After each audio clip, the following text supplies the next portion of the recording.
Andrew Tate exposed. New evidence has surfaced showing that the Tates have got a lot of explaining to do. This really doesn't look good. But I'm not talking about it doesn't look good on the Tates. In fact, I'm talking about the new videos that have surfaced of the alleged victims dancing and partying the night before the raid on the Tate house. The victims voluntarily put these videos up on their own social media platforms. Take a look.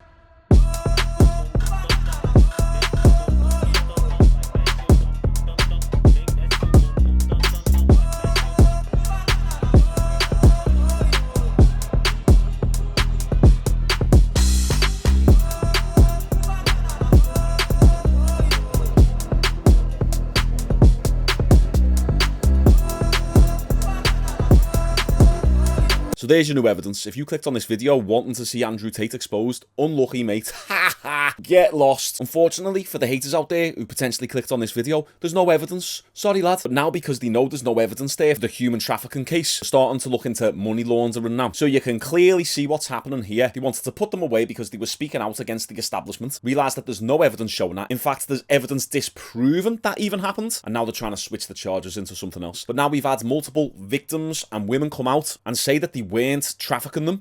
First of all, I would like to start by saying that there are no victims in this case. It all started April last year in 2022 when two girls that lived in my home with me locked themselves in their room and claimed to be held there hostage. But here's the facts.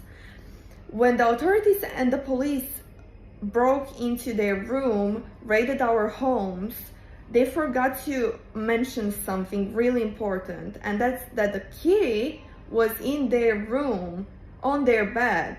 Now, I don't think it's just the victims lying anymore, it's the police as well. There is a reason why they don't want to put that certain detail in the files.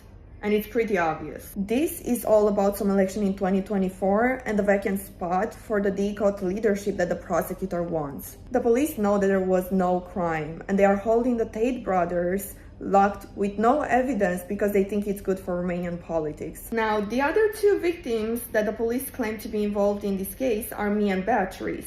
And we have been given 3 statements so far, clearly saying we are not victims and we have never worked with or for Andrew and Tristan Tate in any way, but our statements keep getting thrown away. The police don't care about the truth. They don't listen to neither me nor Beatrice. Instead, they choose to listen to 2 girls that went on a luxurious vacation on the French Riviera a week or 2 after being rescued for whatever they claimed to be. Another fact is that the police threw away the surveillance footage from the house, inside the house and outside the house, because they don't consider it evidence that proves that those girls were able and were going for walks. They were going out of the house with their phones whenever they wanted, wherever they wanted. We want justice. They want political points. And I'm sure that my statements will never be put in the case files because they don't want the truth. All they want is political points. The corruption is so highly valued, the justice will never come out to the surface. I am not a victim. Beatrice is not a victim. There are no victims in this case and there is no crime. These guys are not capable of such nonsense, what police says and news say. I'm not a victim, even though the prosecution is telling me I am. I've told them this over and over again, but they won't change it. The first act from the European Convention on Human Rights is violated illegally. You're getting closer to the truth. Keep looking into this. Ask the politicians, ask the judges.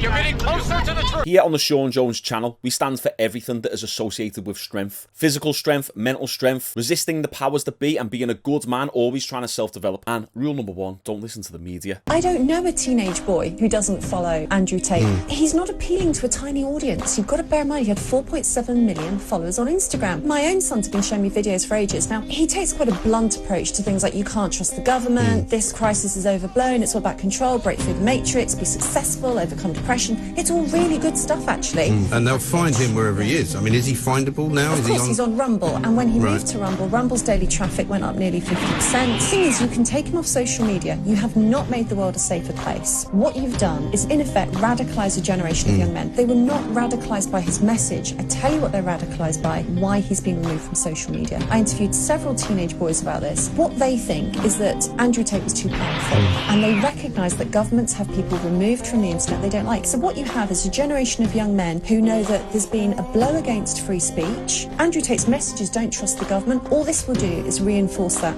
Remember, it's always innocent until proven guilty. Where's Amber Heard's cancellation? There's plenty of women out there who've done stuff like this, who've falsely accused men of doing stuff that they clearly haven't done. Hey boys, nice one for all the love on the channel. Super appreciate yous. Just so you know, there's 2 current series of videos that I'm doing on this channel. We've got Workout Wednesdays, where it's all about workouts, training, genetics, technique, nutrition. And then on Saturdays, we do No Simp Saturdays, where it's a little bit more lighthearted, where we go through examples of what not to do when it comes to dealing with girls. Okay boys, let's all have a fantastic week. And remember, free the top G's. See you tomorrow.